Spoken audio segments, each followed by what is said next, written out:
Look, I only bring that up because I got a good laugh out of talking about Johnny Gargano in his War Machine outfit.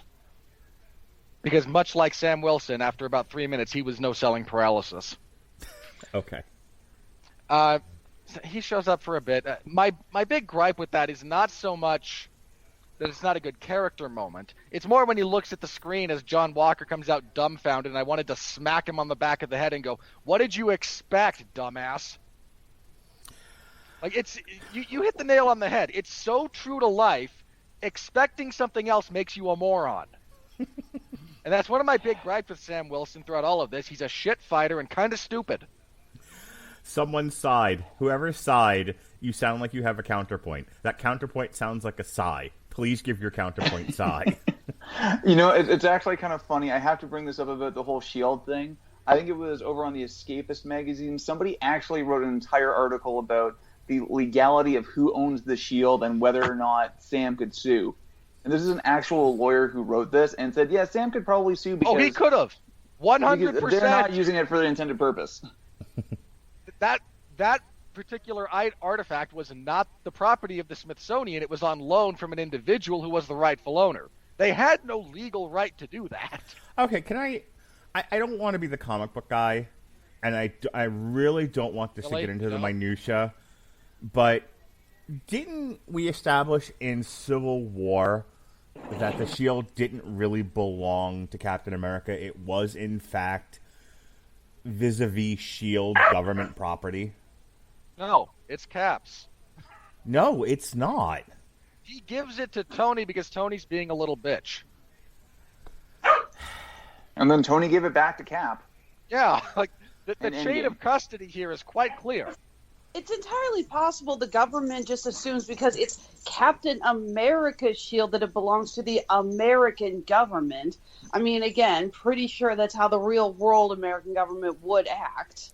All right, so the eminent domain, the shield.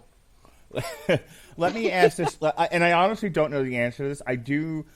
I am sort of ancillarily aware that if you are discharged from the Army, if you are discharged from the military, the American military, I can't speak to the Canadian moose and squirrel thing that you guys have up in Canada. Hey. But here in the United States, I believe if you are when you are issued weapons, obviously, to do your job, such as it is in the American military, and I believe when you decide to leave, you take the weapons home. Can anyone speak intelligently to that? Is that not how it goes, or is that how it goes? Robert, you seem to know everything. The issue in this case is that the S.H.I.E.L.D. was never actually government property. Okay. Answer the first question, sir. Okay. The first yes, question. You have to turn in your equipment. Yeah, you turn in your equipment when you're discharged. Okay, so if you're issued an M16 rifle as part of the infantry, you don't get to take it home with you. Correct. Weird. Unless you're in Switzerland. Okay. It makes sense when when you leave the police department, you don't get to take the gun with you. See, but again, I was under the understanding that you may be issued a standard side piece, but you can actually go out and get, within certain parameters, your own, you can get like a 9mm or whatever, and that is your property. Yes, that's true. Very much. Anything issued to you by the Army at the end of your service is returned. Mm-hmm. But depending on this will vary depending on individual priorities and individual war theaters. I mean, there was a big thing about a bunch of soldiers in I forget whether it was Iraq or Afghanistan, but they found a lot of use for tomahawks as both weaponry and utility tools. So they were purchasing them with their own money and then carrying them in the field. And then certain think pieces and groups got into it and decided, no, we don't actually like the visual of you carrying a tomahawk. Never mind how useful it is. I'm not kidding. No, I'm just thinking of a military PR person going, maybe that's not the best look for our soldiers to be wandering around with fucking tomahawks. It wasn't even a military PR person. There was some embedded journalist who did a story on them, and there's a picture that was on the front of, I forget what publication. Once again, one reporter says something, and all of a sudden, everyone loses their collective shit. All right, I'm going to put forth an argument, and then everyone's going to get to turn saying, yes, no, maybe, for God's sakes, move on, and then we're moving on. Okay, everyone's getting a turn at this, and Robert's having the last word, and then wherever we landed, that's where we'll be buried. Here's my argument. It was created by the government under lead scientist Tony Stark's dad. Howard. Howard, thank you. Howard Stark. With government resources that they got from Wakanda. They turned it into a frisbee, as Ultron said, and it was issued to an enlisted soldier. And they just let him keep it because he was who he was. But Tony makes a valid point when he says at the end of Civil War, that doesn't belong to you, and never mind the tantrum he's throwing, and when he says you don't deserve it, that's a whole other argument and a whole other issue. But he is, in fact, accurate when he says it doesn't belong to you. And as we just established, if it's a government-issued weapon, you have to return it to the government when your service is done. And at that point at the end of Civil War, he was an outlaw. He was no longer a government employee and government soldier, etc., agent, whatever. And so, giving it to Sam, I mean, again, at this point, who's arguing with Steve Rogers about what he does or what he doesn't do with the shield after everything that's happened? And so, out of his own ignorance and belief that the thing belongs to him, he gives it to Sam, and Sam's like, no thanks, gives it to the government, and the government's like, yeah, no, it is ours to do what we do. It is ours to do what we want with it. It's a government-issued weapon. Andrew. Yeah, I mean, the way... I think we're almost getting a little too extra legal about a universe that oh, I know we are. In it.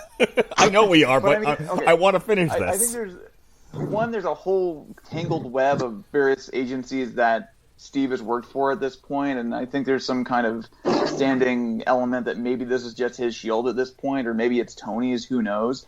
The other side of it is, at this point, the shield in question could have been a brand new shield after the first one was broken by Thanos, so it could entirely be Steve's shield. And there's even a question, that escapist article I mentioned, where even the Wakandans could have a claim because they may not have had the vibranium taken with their consent. Vibranium.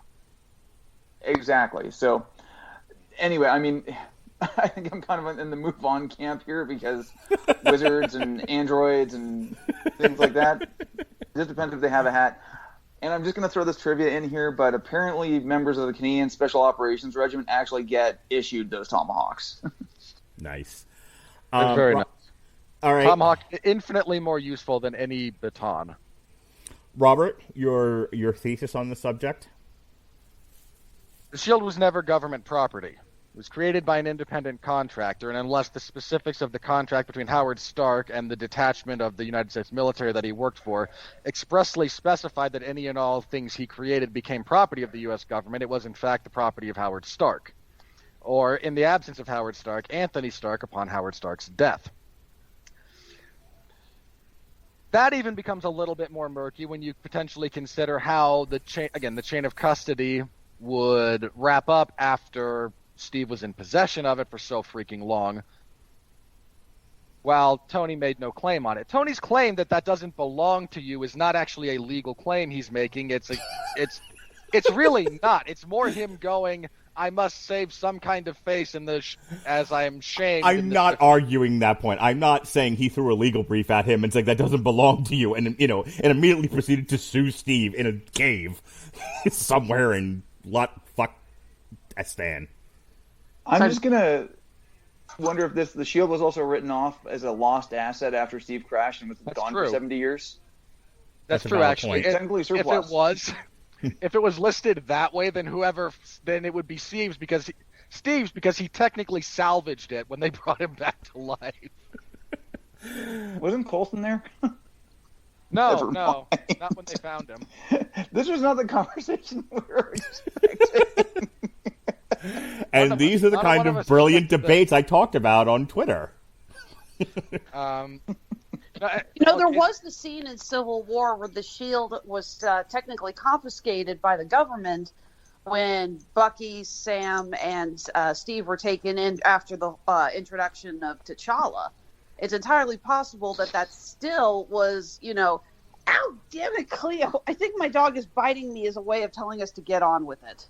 The legal argument in that case would be that it had then been confiscated and Steve stole it back, so it would, and since his legal status at the time was dubious at best, we would literally have to go movie by movie through the chain of custody of this, and even then there's specific contractual language that would determine things that is never discussed. Well, I'm going to put the podcast on pause, replay some theme music, and that's all we're going to talk about for the next hour. Chain of custody, no.